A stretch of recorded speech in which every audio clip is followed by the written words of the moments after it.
English Literature, Introduction to Poetry, Elegy written in a country churchyard by Thomas Gray. Short questions with answers. Episode 1. Question 1. Write in brief on the structure of Gray's elegy written in a country churchyard. Answer. An English elegy consists of three structural parts.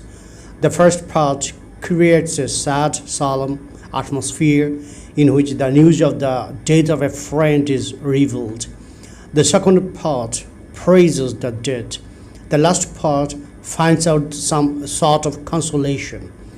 Gray uses the traditional structure of the elegy with a little variation at the end.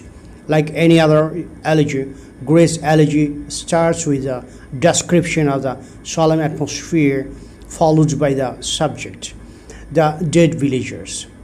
In the middle part of the elegy, Gray describes the lifestyle of the dead villagers and contrasted them with the urban, ambitious people with a view to endearing the dead to the readers. In the last part, he finds consolation for his own death instead of the dead villagers. Any other English elegy is written on a single friend's death, but Gray wrote his elegy on all the dead villagers of Stockport. He also deviates from the tradition in visualizing his own death and finding consolation in the sufferer's remembrance of him. Question 2. What is the point of view used in the Gray's elegy, or who is the speaker in Gray's elegy written in a country churchyard? Answer. A third person speaker speaks in Gray's elegy written in a country churchyard. It seems that he is one of the living villagers who know all about the social lifestyle. He appears to be educated and fairly matured because he knows the difference between the short and simple annals of the poor and the boast of heraldry, the pomp of power. The speaker, however, shifts his attention from the villagers to someone else in line 93. For thee, who, mindful of the owner's death, he addresses himself as thee, and in the result of the poem, he foresees his own death.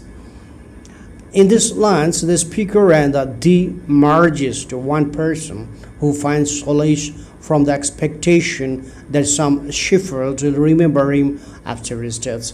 It is a logical conclusion that the speaker has taken a mask who speaks about the villagers and then himself.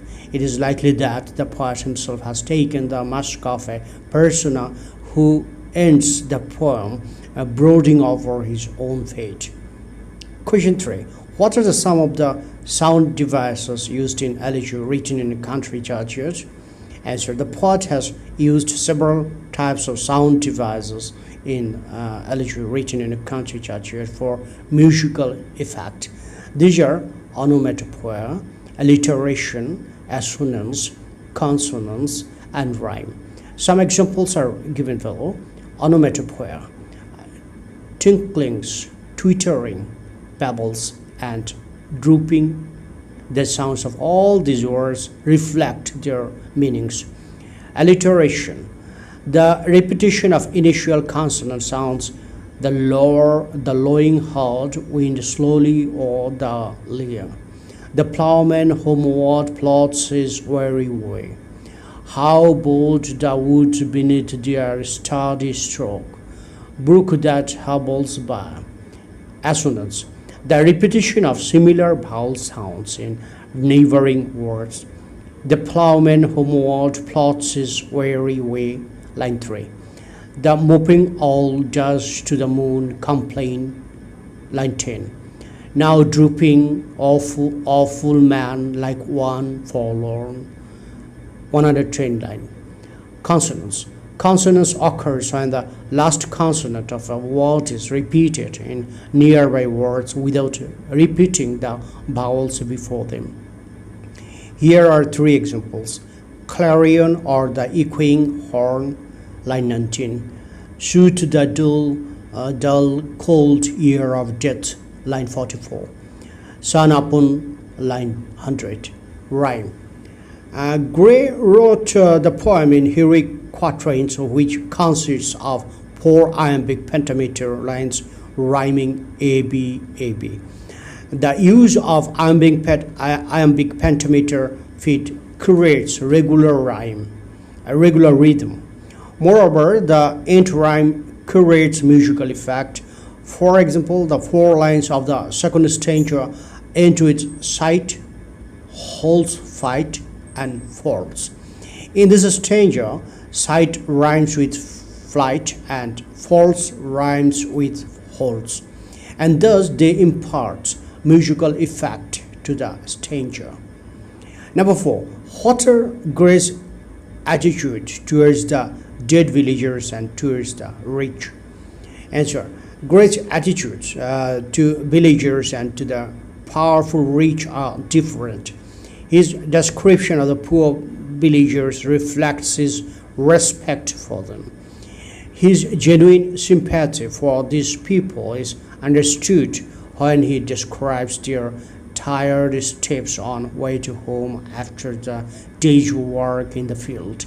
Similarly, his respect for them is obvious when he says how these dead villagers miss the love and care of their children and wife. His description of their lifestyle as short and simple annals of the poor further suggests his respect for them. But his oblique references to the rich and powerful are always scornful. He calls them ambitious people who wade through slaughter to a throne. He finds their lifestyle as boast of heraldry, the pomp of power. Further, he describes their graves as the shrine of luxury and pride. So there is no doubt that Gray's attitude to the dead villagers is respectful, but his attitude to the rich is cynical. Number 5. Describe the life of the villagers as you find in elegy written in a country churchyard. And so the speaker describes those buried in the churchyard as humble, poor, and modest. They worked hard in the field from dawn to dusk. Every day they returned from their work in the evening very tired. Their children and wives received them with love and care. Given opportunities, they could have been Hampden or Milton or Cromwell, but chill Peoria did not allow them to flourish their potentialities. They did not have the opportunities of acquiring knowledge. However, their humble fate did not also allow them to commit crimes. Their fate forbade to wade through slaughter to throne. After death, they had simple graves which were not well maintained. Turf heaped on the heap of soil on each grave. The tombs bore the mark of poverty. In contrast to the graves of rich people, these villagers' graves were neglected. They did not have storied urn or animated bust. Nobody heaped their graves with flattery, luxury, or pride. They had sober wishes which were always fulfilled. The speaker reflects that the luxurious life of the rich is no way better than the life of the villagers, since the paths of glory lead but to the grave. Question 6. What and where is the shift in elegy written in a country churchyard by Thomas Gray? Answer. In Gray's elegy written in a country churchyard, there is a shift of the speaker in line 93. For thee who mindful of the unhonored dead. From the beginning to this line, the speaker speaks in third person point of view. But in line 93, he addresses himself as D, and the third person merges with the second person D. In the rest of the poem, the merged speaker continues speaking from the same point of view. He imagines that when he will die, shepherds will miss him. He finds solace in anticipating that the local shepherds will find the places he used to visit every day empty. They will remember his humble funeral procession. Though the speaker is still in third person, it is obvious that the poet himself speaks under atmosphere. The poet anticipates his own death and ordinary funeral. Thus, the shift of the voice in this poem is a very important poetic technique. Question 7. What are the new classical elements in Gray's elegy written in Country Churchyard? Answer. Thomas Gray's elegy written in Country Churchyard was published in the 1770s when New Classical Age was at its fag end. Though in the late 18th century there was change in the poetic mood, Gray shared many of the poetic techniques of the new classical poets. He used high-sounding, gaudy language, with which Wordsworth found faults in his preface to the lyrical ballads. For example, moultering heave, shrill clarion, burst of heraldry, pomp of power, chill penury, ingenious shame, sequestered veil are all gaudy expressions.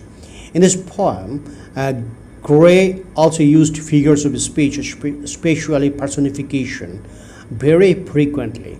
It is another mark of new classical poetry. He personified ambition, proud, memory, death, penury, forgetfulness, nature, fortune, misery, melancholy, fame, heaven, and many other abstract concepts. He also used simile, metaphor, metonymy, onomatopoeia, alliteration, assonance, consonance, and a few other figures of speech in profusion. In most cases, the use of these figures appears artificial, which is characteristic of new classical poetry. The use of perfect heroic quatrains is another element of new classical poetry. So the poem bears several marks of new classical poetry. Okay, thank you viewers for watching.